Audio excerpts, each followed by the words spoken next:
안녕하세요. 저는 대구의 김학철 선교사입니다. 온라인 여름 수양회 성도의 교제 시간입니다. 성도의 교제는 그리스도 안에서 한 몸이 된 형제 자매님들이 그리스도의 마음을 서로 나누는 것입니다. 구원을 받은 형제 자매는 그리스도 안에서 한 몸이 되었죠. 그러나 많은 그리스도인들이 그리스도 안에 한 몸이 되었다는 자체를 잊어버리고 옛날의 습관이나 고정관념이나 세상의 어떤 흐름에 따라서 오랫동안 구습에 얽매였기 때문에 교제를 받는 거, 그런 거 무척 싫어하고 교제에 대한 세계에 대해서 문외한 소경과 같으죠. 저 역시도 그랬습니다.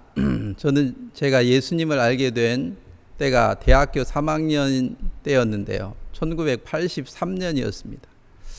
저는 구원을 받기 전에 세상의 욕망을 따라서 내 어떤 세계를 살고 있었습니다. 특히 저는 아주 가난한 시골의 농부의 아들이었습니다. 제가 살던 고향은 전기불도 안 들어오고 아주 시골이었습니다. 먼 도시를 바라보면 그곳에는 전기불도 들어오고 마치 별나라와 같았어요. 나는 언제나 저런 큰 도시에서 살까. 유일한 소망은 공부를 열심히 하면, 또 공부를 잘하면 저도 대학교에 들어가서 그런 아름다운 도시에서 살겠다. 그런 소망 하나로 열심히 공부해 봤습니다. 그러나 고등학교 졸업하고 대학교 시험 봤을 때 떨어졌습니다. 1년을 다시 공부했는데 또 떨어졌습니다. 그러니까 삼수까지 했죠. 그렇게 어렵게 들어간 대학교, 그때 참 기뻤습니다. 어떻게 보면 지금까지 욕망에 매여서 살다가 대학교 들어가는 그때부터 자유롭게 산다고 말은 하지만 결국에는 저도 모르게 타락하게 되었습니다. 이제 그때부터는 부모님이나 친척들이나 주위 사람들 간섭 없이 내 마음껏 내 마음대로 살아도 된다는 어떤 생각에 이끌렸습니다. 어떤 때는 술 먹고 길거리에서 잘 때도 있고, 잘 자면 이제 역전 같은데, 그때 당시는 또 통행금지가 있어가지고 집을 못 돌아갈 때는 그냥 버스 정류장에서도 잘 때도 있고, 어떤 때는 학교 가기 싫으면 친구들과 함께 배낭을 메고 등산을 하고, 아니면 이제 술을 먹고 내 마음대로 살았던 기억이 자주 납니다. 저는 제 마음에 어떤 하나님도 없이 세상을 사는 것이 자유라고 생각했습니다. 1학년, 2학년 그렇게 이제 마음껏 살다가 3학년이 딱 되니까 불안하고 두려운 마음이 생겼어요. 야, 어렵게 들어온 대학교인데 졸업하면 직장도 못 얻고 또 논팽이처럼 살면 어떻게 되나. 이런 두려움 때문에 이제 처음으로 도서관에 한번 가봤습니다. 깜짝 놀랐습니다. 제가 1학년, 2학년 때는 등산, 당구장, 다방, 술집, 그런 데 가면 대학생들이 너무나 많이 있었으니까 대학생 다 노는구나 이래 생각했는데, 막상 도서관에 가보니까 야, 열심히 공부하는 친구들도 너무나 많았습니다. 야, 내가 이제 대학교 졸업하면 직장을 못 잡겠구나. 열심히 또 3학년 때부터 공부를 하게 되었습니다. 근데 1학년, 2학년 매일 놀다가 도서관 책상에 앞에 앉으니까 공상만 1시간 공부하면 한 50분은 공상에 빠지는 거죠. 집중이 안 됩니다. 아이고, 공부 못하겠다. 복도에 나와서 이제 담배 한 대만 피고 들어가서 공부해야지. 앵걸이요. 줄담배를 계속 피는 거예요. 저 반대편에 친구하고 선배하고 1시간 넘게 무슨 얘기를 저렇게 신중하게 얘기하는 거야. 야, 저 사람들 이상하네. 너무 궁금해서 가까이 다가갔습니다. 선배는 친구에게 물어봤습니다. 넌 오늘 죽으면 두렵지 않아? 아니, 무슨 이런 질문이 어딨어. 나는 죽지 못해서 사는데, 죽으려고 해도 두려워서 죽지 못하고 있는데, 어떤 때는 세상을 너무 고통스러워서 그냥 죽어버릴까 해도 두려움 속에 빠져서 죽을 수 없었는데, 어떻게 이 선배는 이런 질문을 하는 거야? 친구는 아무 대답을 못하고 있었어요. 선배가 대답을 했습니다. 난 오늘 죽어도 두렵지 않아. 뭐? 뭐요? 이런 세계가 있어요? 깜짝 놀랐습니다.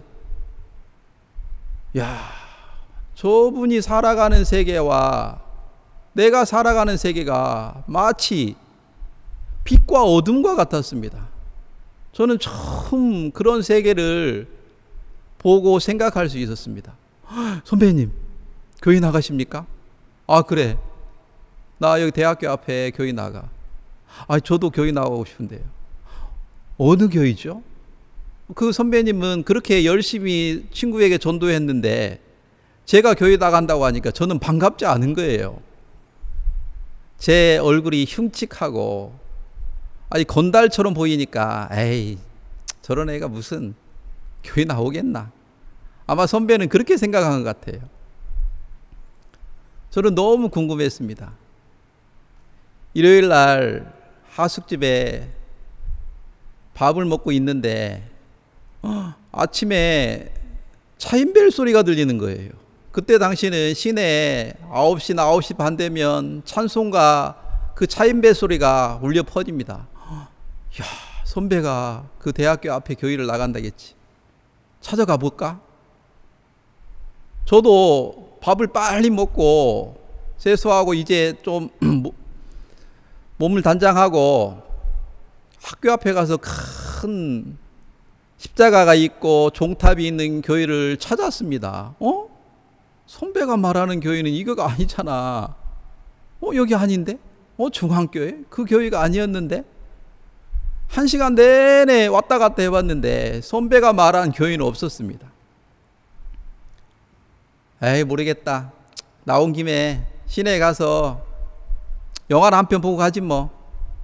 시내를 나가려고 버스 정류장에서 버스를 기다리는데 조그마한 건물 3층에 그 옥상에 합판으로, 그것도 페인트로 이렇게 사람 손으로 쓴 글씨로 조그마하게 선배가 말한 교회가 있는 거예요. 전주교회, 전주평강교회. 저거 아니야? 아, 맞다. 앞 정문으로 들어가 보니까 거기가 교회가 아니에요. 비상구문 3층으로 올라가니까 조그마하게 교회가 있는데 문을 열고 들어가는데 깜짝 놀랐습니다. 빨간 방석에 사람들이 앉아 있는데 이게 진짜 교회야? 빨리 문을 닫고 나오려고 했습니다. 어떤 분이 제 뒤를 따라와서 막 저를 손잡고 끌고 예배당 안으로 들어갔습니다. 저는 처음으로 예배당 예배에 참석하게 된 거죠. 그 계기로 제가 교회에 나와서 예수님을 알고 구원을 받게 되었습니다. 저는 그때 처음으로 마음에 평안함을 알게 되었습니다. 그때부터 저는 이제 학교 모임에 참석했습니다. 형제들이 8시에 기도 모임을 했죠. 그리고 점심 때는 도시락 같이 먹고 교제를 하는 거예요. 그때 교제했던 그런 시간들이 참 저에게 귀했습니다. 그리고 수업을 마치면 바로 이제 교회로 갔습니다. 그때 당시는 9시 반, 10시면 이제 예배가 저녁 모임이 마치는데 일주일에 한 번 정도 금요일은 철야 기도를 하는 거예요. 나는 그런 거 처음 겪어봤습니다. 근데 이 철야 기도가 기도만 하는 게 아니고 주로 교제를 많이 했습니다. 그때 저희들 교회는 가난해가지고 연탄 난로를 가운데 놓고 뺑 둘러 앉아서 돌아가면서 기도하고 또 돌아가면서 한 사람 한 사람 오늘 말씀을 들었던 내용을 간증하고 또 잘못된 부분이 있으면 그 청년 회장이 또 교제해주고, 야, 그런 시간이 너무나 귀중한 시간이었습니다. 근데 그런 시간이요, 어떤 때는 갑자기 짜증스러울 때도 있었습니다. 전주에서 신앙생활 하던 자매님이 구미로 시집을 갔는 거예요. 근데 첫 아이를 낳고 건강이 너무 안 좋아서 건강진단을 했는데 암인 거죠. 그래서 그때 구미에는 이제 큰 종합병원이 많이 없었기 때문에 전주에 이제 친정이 또 친척들이 이제 부모님이 간호해 줄 수 있으니까 전주 예수병원에 입원하게 되었습니다. 그때부터 저희들은 매일같이 매일 철야 기도를 한 거예요. 목사님은 기쁜 마음으로 소망을 가지고 그 이자매님이 나을 거야, 소망으로 우리에게 말씀을 전해줬기 때문에 우리는 기쁨으로 함께 밤늦게까지, 적어도 어떤 때는 빨리 끝나야 2시죠. 어떤 때는 기도회 끝나면 서로 개인교제하고 막 새벽 3시, 4시가 될 때도 있습니다. 첫 한 주, 2주, 3주는 기쁨으로 했는데 한 달이 넘어가니까요, 야, 좀 짜증스러운 거예요. 야,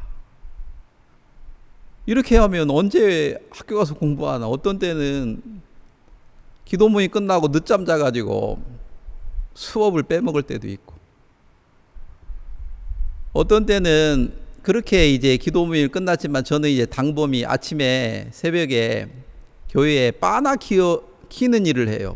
석유 바나로 이렇게 펌프질을 해가지고 물을 끓여줘야 이제 아침 밥을 합니다.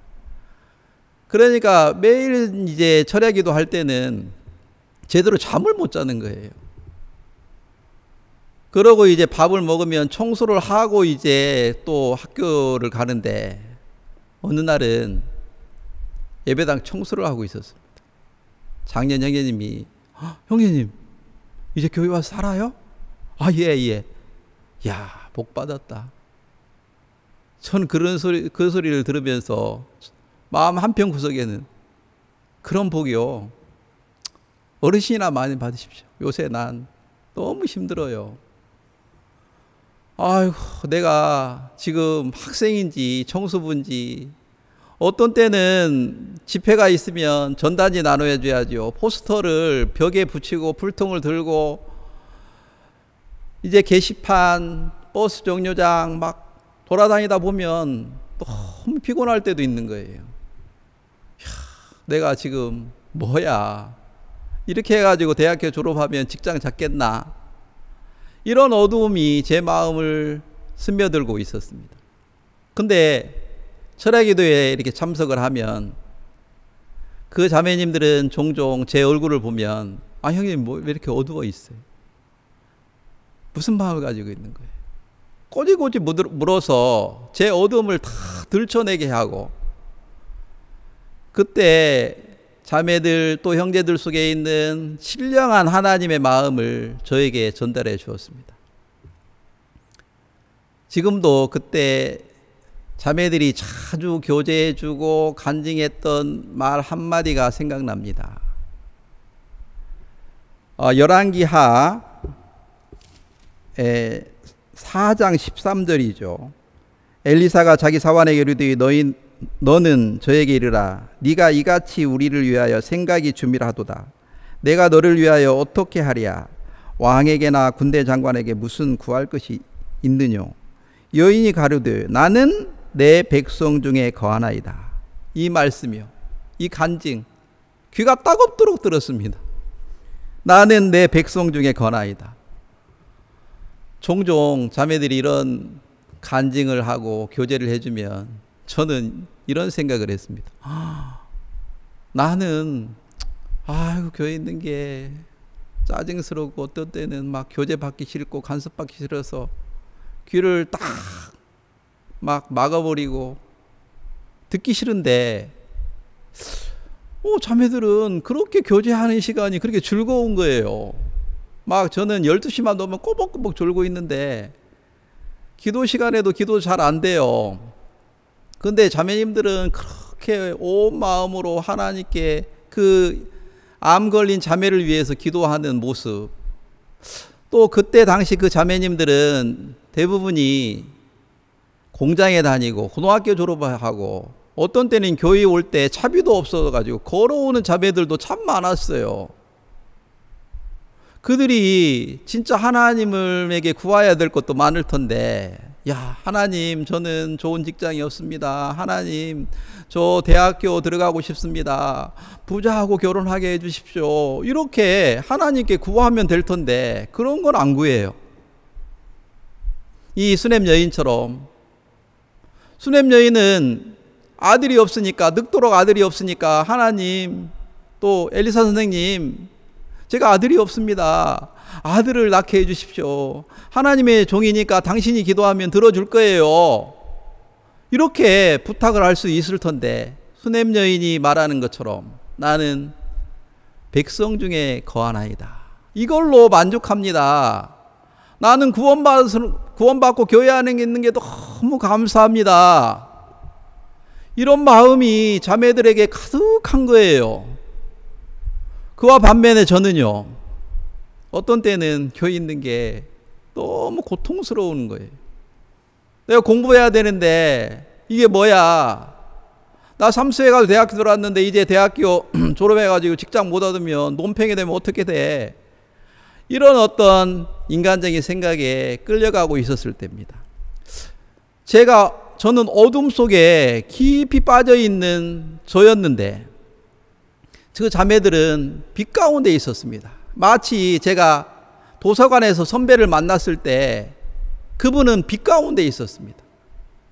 그러나 저는 어둠에 있었는데, 구원을 받고 난 후에 제가 빛 가운데 있다고 믿었는데 자매들을 대하고 보니까 여전히 제가 어둠이라는 마음이 자주 들었습니다.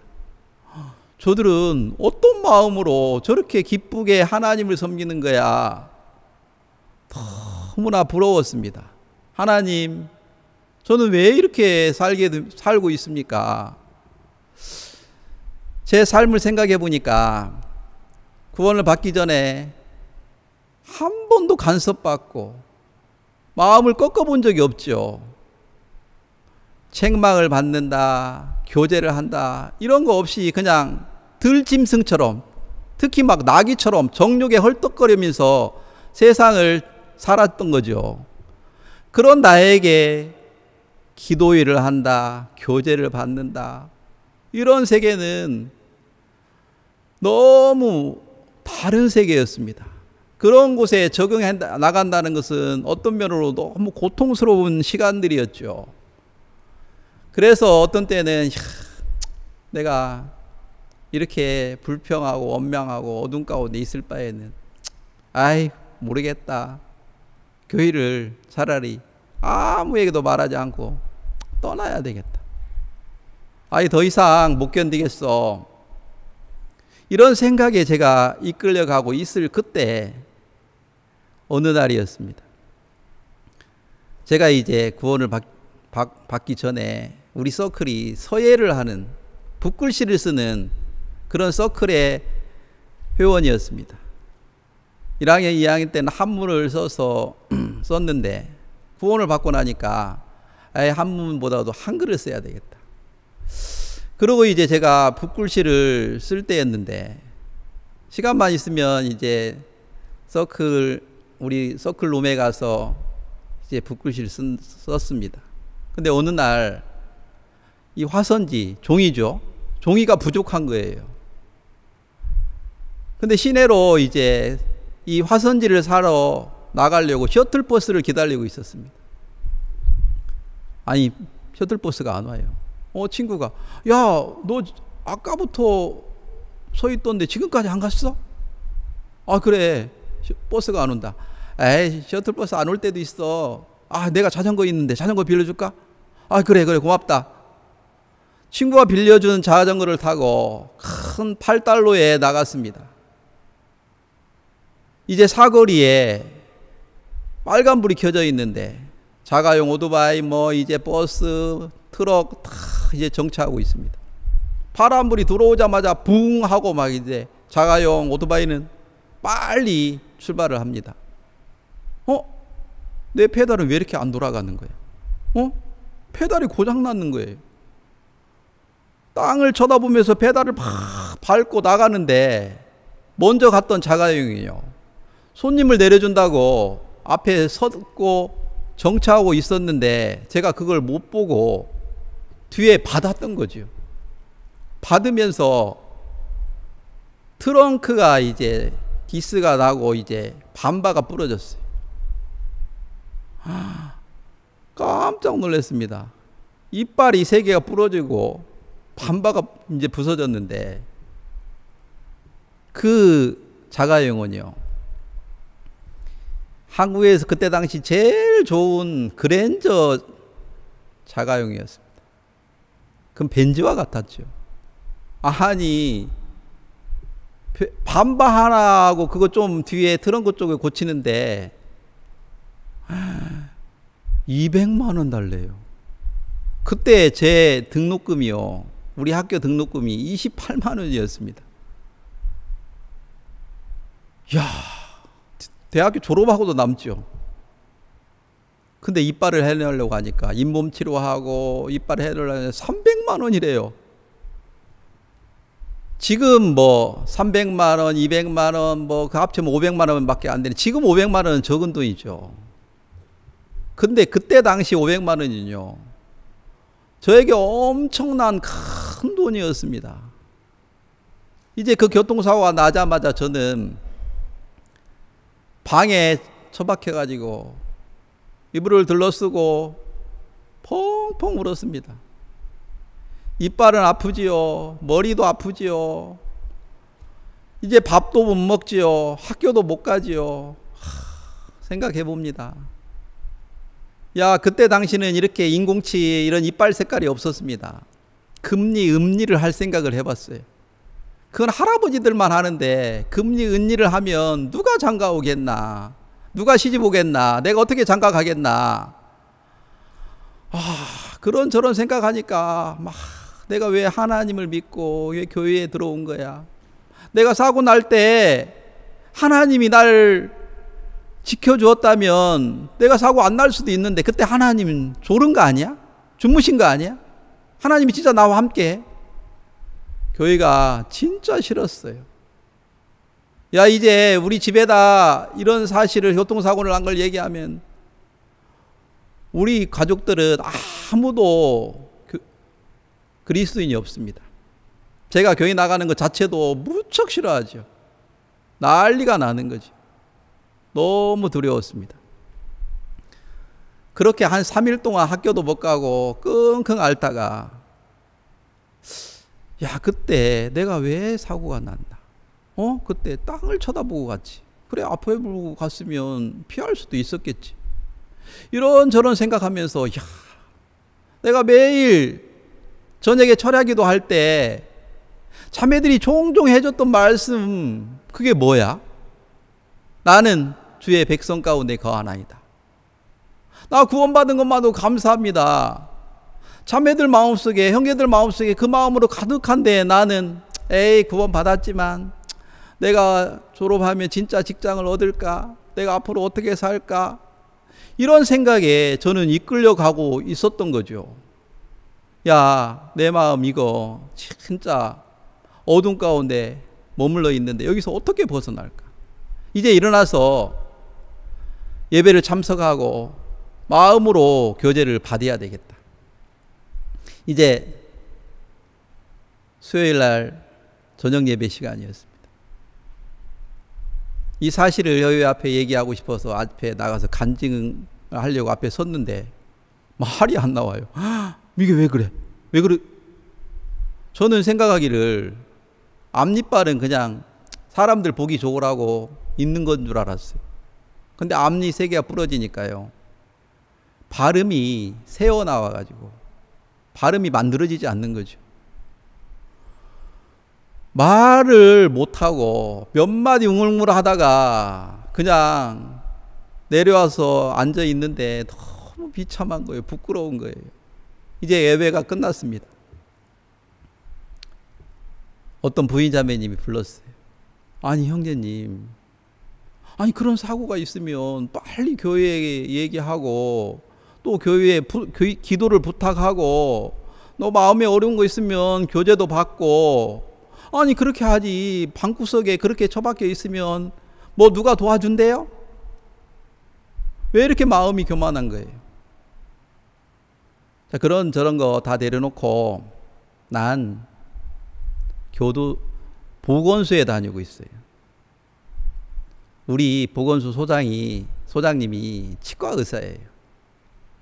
그 잇몸치료 다 해줄 거고 그거 치기공과 그거 얼마 이빨 얼마 안 되는데 우리가 자매님 최자매님하고 합해서 그거 다 치료비 대줄 테니까 걱정하지 말고 우리 보건소에 와요. 저는 그 부인 자매님 그렇게 기쁨으로 저에게 얘기하는데 저는 아무런 대답 없이 못마땅한 얼굴로 예 알았습니다 하고 막 기어들어가는 소리로 제가 막 그 자매님을 피했습니다. 그리고 이제 철야 기도 시간이 됐는데 청년 자매님들이 아니 그때 부인 자매님이 그렇게 얘기하면 기쁨으로 감사합니다 하고 받지 그게 뭐예요? 무슨 뭐 속에 어떤 마음이 있는 거예요?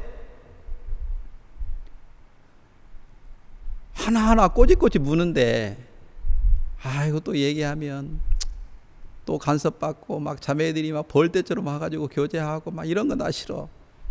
금방 이런 생각이 제가 끌려가는 거예요. 근데 자매님들이 저를 이기죠.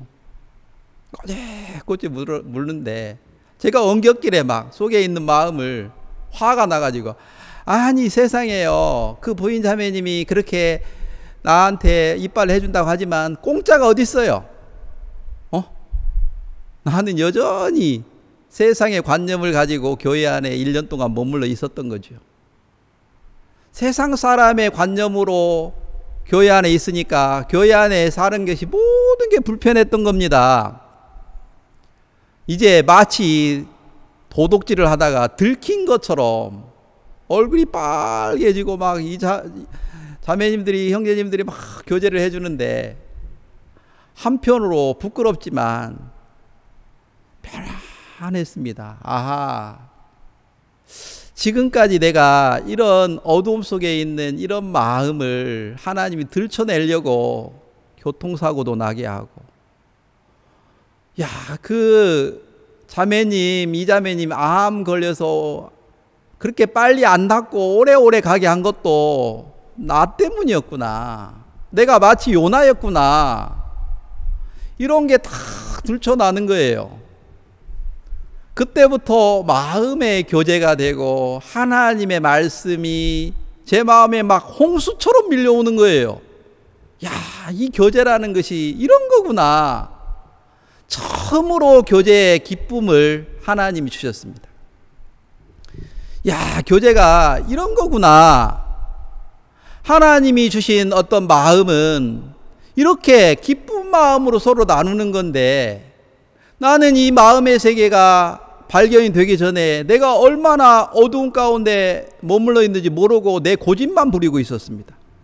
근데 그날 하나님이 제 마음을 밝히 들춰내고 또 형제자매 마음속에 있는 충만한 그 마음이 제 마음에 들어오게 되었습니다. 너무 신기한 것은 그때부터 이제 생각이 깊어지는 거예요. 말씀 하나를 더 보겠습니다. 이제 골로새서 3장 1절 말씀부터 보겠습니다. 1절부터 3절까지 읽겠습니다. 그러므로 너희가 그리스도와 함께 다시 살리심을 받았으면 위의 것을 찾으라. 거기는 그리스도께서 하나님 우편에 앉아 계시니라. 위의 것을 생각하고 땅의 것을 생각하지 말라. 이는 너희가 죽었고 너희 생명이 그리스도와 함께 하나님 안에 감추었느니라. 아, 그때 내가 땅을 쳐다보고 갔지. 다시 새겨지는 거예요. 그때 앞을 보고 위를 보고 갔으면 피할 수 있었잖아. 그래, 내가 지금까지 육체만 생각하고 세상을 바라보고 살으니까 모든 게 원망스럽고 불평스럽고 간섭받는 거, 교제받는 거 무척 싫고, 이제 그 나, 육신밖에 모르는 나는 십자가에 함께 죽었고 내 생명이 그리스도와 함께 감추었느니라. 아, 이거였구나. 근데 내가 땅만 쳐다보고 그렇게 가니까 어둠에 묻혀서 그렇게 살고 있는 나를 건져주시는 것을 느꼈습니다. 그러면서 나는 하나님과 함께 있었습니다. 그리고 여기서 말하는 건 너희도 그리스도와 함께 영광 중에 나타나리라. 내 생명이 그리스도께 나타날 어떤 놀라운 세계 안에 들어 있었습니다. 내가 지금까지 이런 세계를 몰랐구나. 그러면서 참 제 마음이 막 기쁨으로 평안함으로 막 이끌어 가는데 또 한 가지 의심이, 또 염려가 또 일어나는 게 있는 거라. 그래, 여기 전주교에 있을 동안에는 그 부인 자매님이 치료도 해주고 이제 모든 것을 다 책임져 주겠다고 약속했는데 그렇게 해주겠지. 그렇지만 내가 이제 10년 후에 이거 이빨을 하면 이게 10년이 지나면 이 또 떨어진대요. 유효기간이 10년밖에 안 된대요. 그러면 그때는 내가 어디서 돈을 구해가지고 이빨을 또 해야 되는 거야. 아니, 그때 24살인데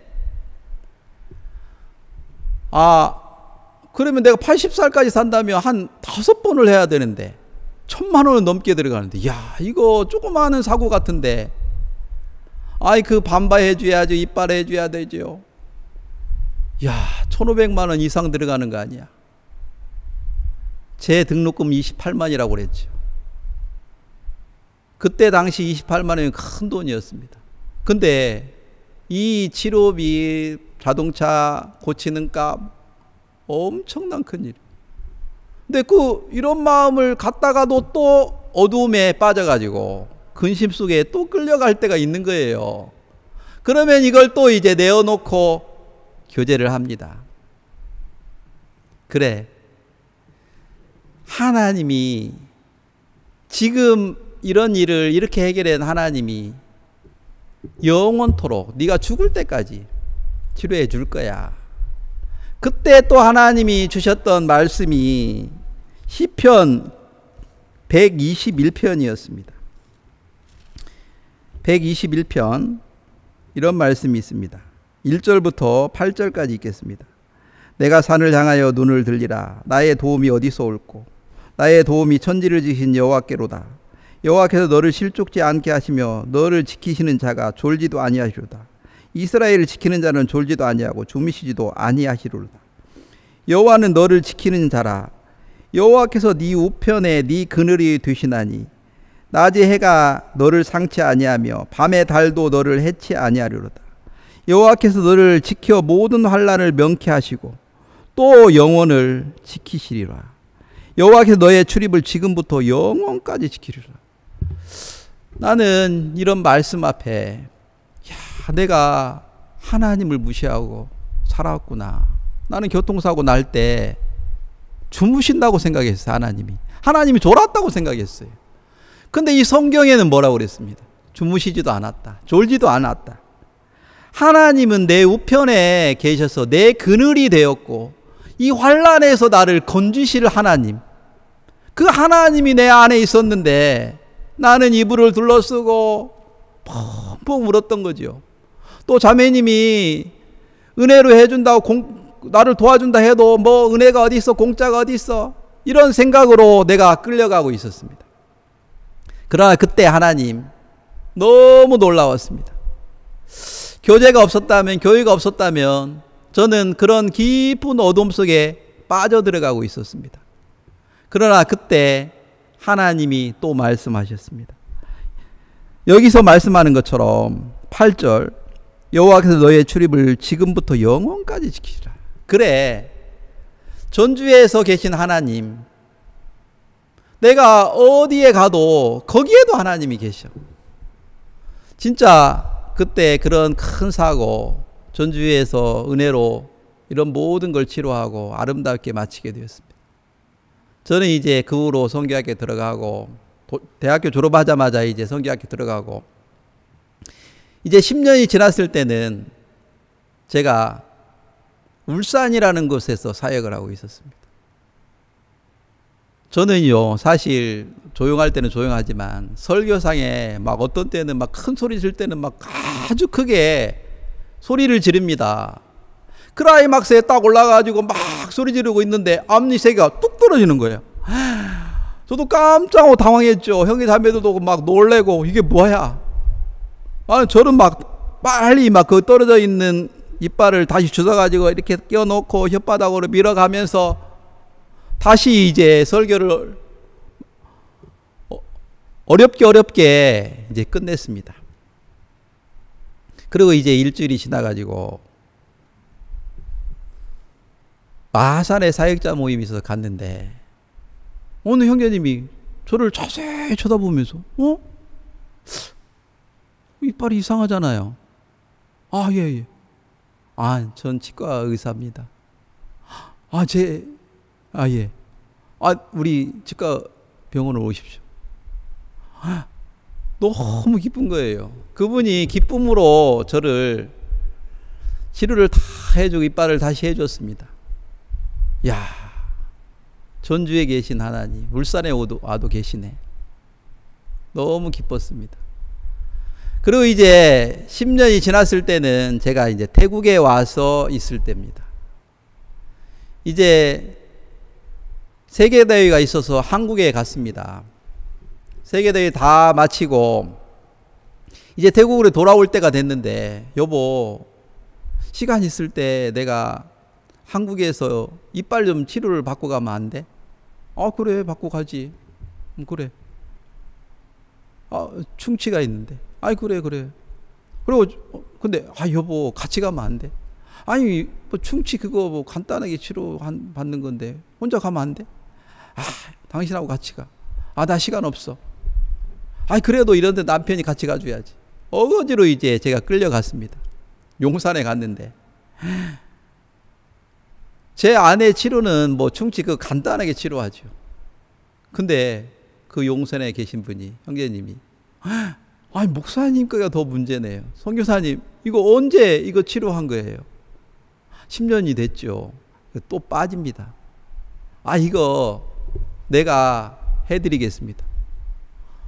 저는 그날 그냥 마지못해서 막 제 안에 끌려갔는데, 하나님은 제 이빨이 그렇게 다시 해야 될 때가 되니까 그곳으로 저를 끌고 갔던 거죠.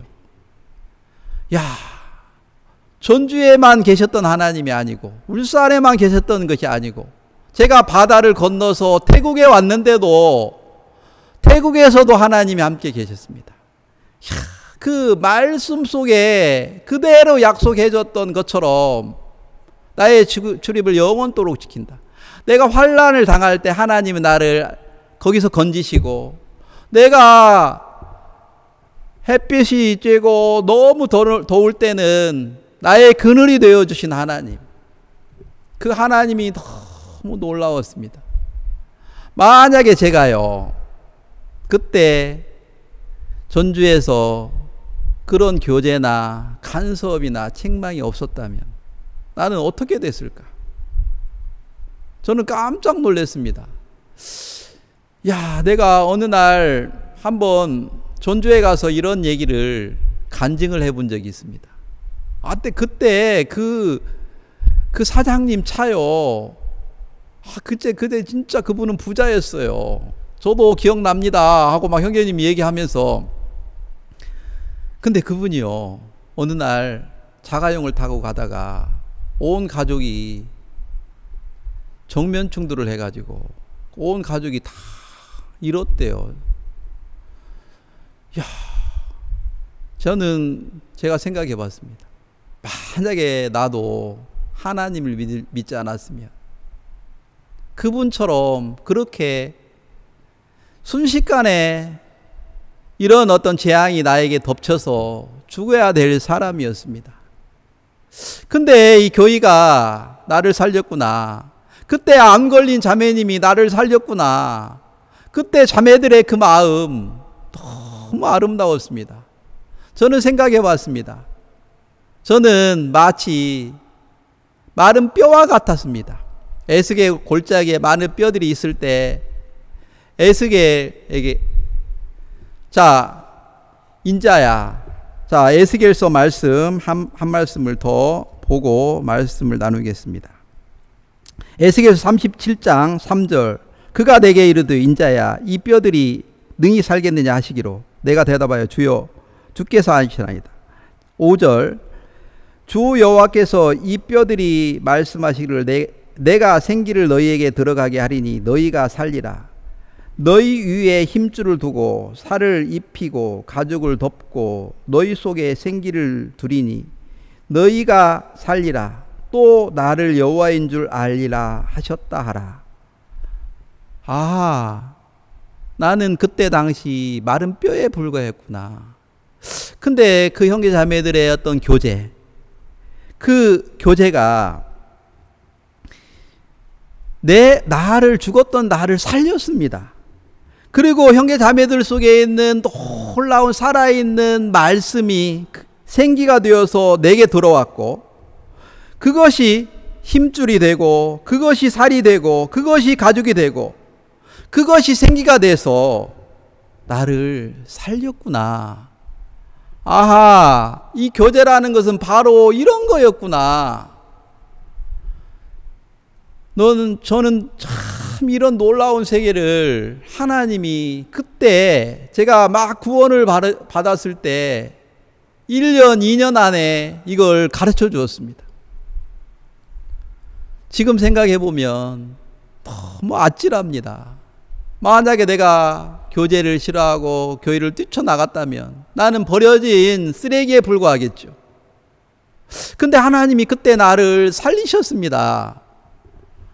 그러면서 그 믿음의 어떤 놀라운 열매가, 그 아름다운 풍성한 세계가 제게 만들어지면서 또 선교사로 파송을 받아서 이 태국에 왔습니다.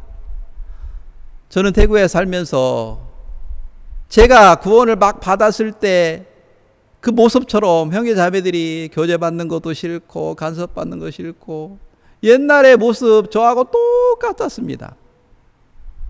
근데 제가 인내하면서 이들과 마음으로 교제할 수 있었던 것은 전주교회에서 받은 사랑과 교제가 저를 인내하게 했고, 또 마음으로 그들을 섬기게 해서 이 태국교회를 아름답게 하나님이 만들어가고 있었습니다.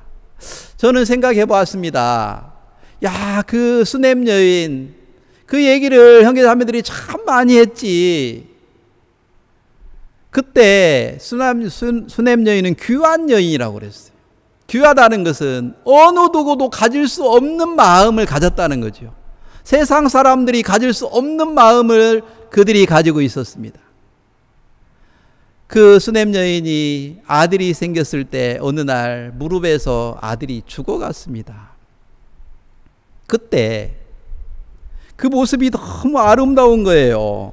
열왕기하 4장 21절, 그 어미가 올라가서 아들을 하나님의 사람의 침상 위에 두고 문을 닫고 나왔더라.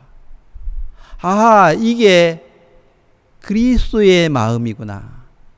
만약에 그리스도가 없었고 하나님의 종이 마음이 없었다면 이 수냄 여인이 자기 아들이 죽었을 때 깊은 절망에 빠져서, 아니면 빨리 그냥 무덤에 묻어버리고 말았을 겁니다.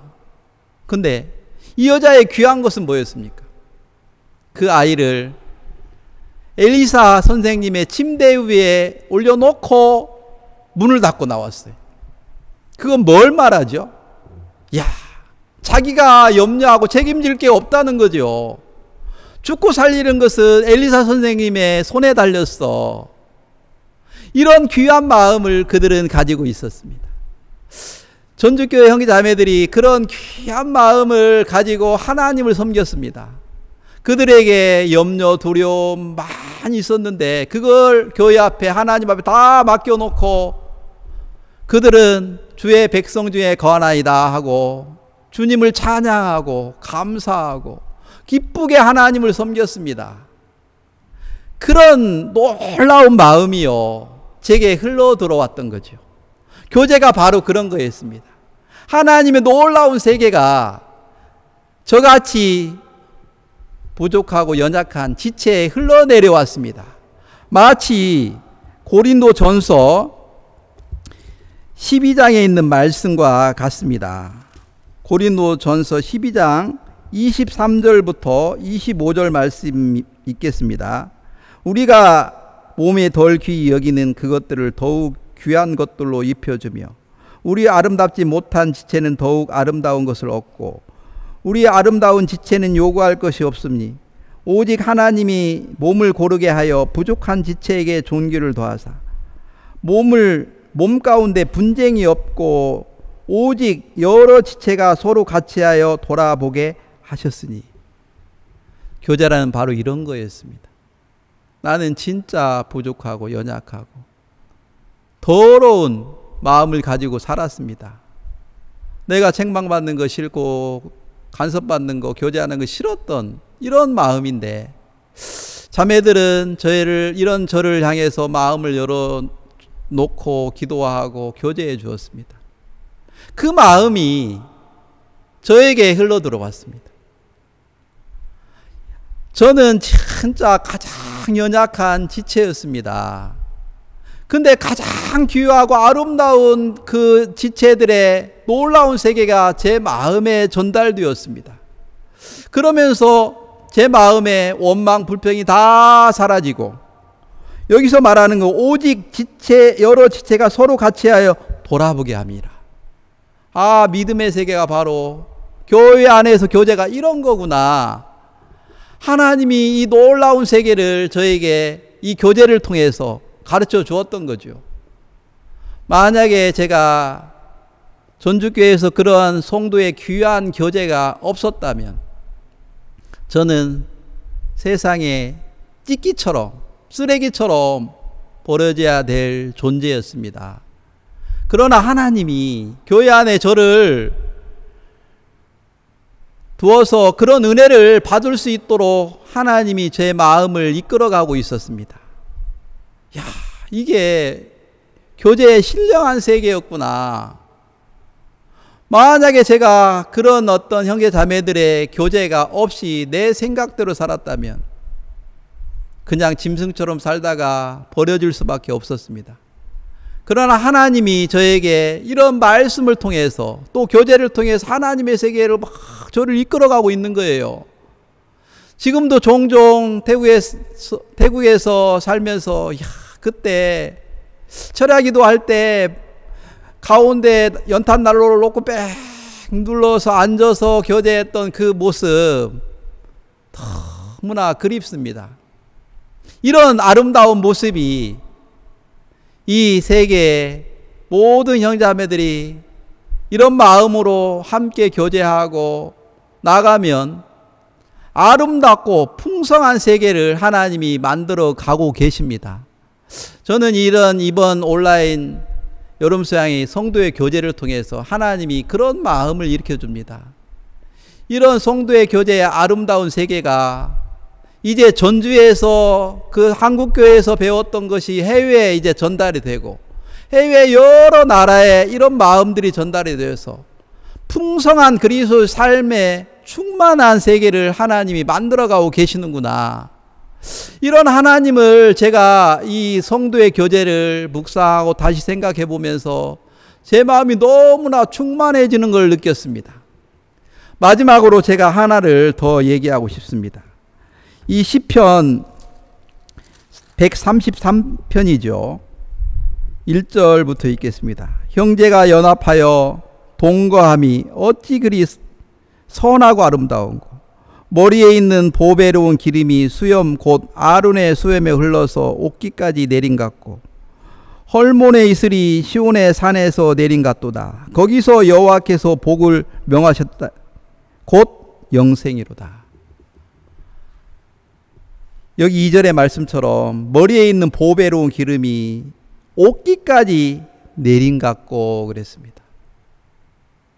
야, 형제자매들의 그 귀한 마음이 교회를 통해서, 예수님을 통해서 막 흘러나와서 저처럼 진짜 부족하고 연약하고 볼품없는 나에게까지 내려와서 나를 풍성하게 충만하게 하나님이 저를 만들어 주셨습니다. 야, 이 놀라운 세계 교제 안에서 이루어지는구나. 이 교제라는 것은 그리스도 안에서 한 형제 자매가 하나님의 마음을 서로 교통하는 거죠. 근데 이 제일 중요한 것 중에 하나가 마음을 서로 여는 거죠. 근데 어떤 사람에게 마음을 열 수 없습니까? 내가 마음이 다른 사람하고 높았을 때, 아, 내가 그때 전주에서 마음이 무척 높았구나. 교만한 마음을 가지고 있었는데 교만한 줄도 모르고 그렇게 살았는데, 그 자매님들은 제 마음을 보고 오랫동안 참아주었구나. 저는 그때 아이고 막 자매들이 예의도 없이 막 형제들한테 막 이런저런 막 얘기하면 막, 아, 나 싫어. 뭐 자매들이 왜 이렇게 막 벌떼처럼 달려들어가고 나를 괴롭게 하는 거야. 이런 어떤 생각, 그 생각에 끌려가서 영원히 버림을 당할 수밖에 없었습니다. 그러나 하나님이요, 저를 불쌍히 여겨준 거죠. 교제가 아니었다면 저는 에스겔 골짜기의 마른 뼈에 불과했습니다. 그러나 하나님 안에 있는 생기가 내게 흘러 들어와서 마치 에스겔 골짜기에 있는 이런 뼈들 저런 뼈들이 서로 맞춰져 가지고 놀라운 군대가 됐습니다. 저는 생각해 봅니다. 그때 그 교제가요, 나를 큰 군대로 만들었습니다. 이 태국에서 지금 선교를 하고 있는데 너무 놀랍습니다. 이제 태국이 지금까지는 불교 나라였는데요, 이제는 불교가 나라가 아닙니다. 기독교 나라가 돼서 막 형제자매들이 이 그리스도의 마음이 전달돼 가지고 불교 속에 또 정욕 속에 또 근간에는 막 우울증 이런 환자들, 게임, 이런 학생들이 막 교회로 몰려오고 있습니다. 이런 사람들이 교회에 와서 막 군대가 되어 있습니다. 그래서 저는 에스겔서에 나타나는 그 말씀이 우리 태국교회에 일어나고 있구나. 이 어떤 군대의 어떤 힘이 내 스스로 만들어진 것이 아니었습니다. 다시 얘기하는데 전주에서 배웠던 거죠. 한국교회에서 배웠던 것이죠. 그게 내 마음에 흘러서 또 태국에 있는 형제 자매들에게 흘렀고, 또 그것이 태국에 많이 죽어가는 사람들이 흘러서 죽어가는 사람들을 살리는 것입니다. 이 교제가 바로 한 생명을 살려서 그리스도 안에 한 몸을 이루는 놀라운 하나님의 세계였습니다. 저는 지금까지 이런 교제에 대해서 깊게 생각을 못하고 살았었는데, 또 지금 다시 생각해 보니까 그때 진짜 전주에서 살았던 삶이 아주 귀한 시간이었구나.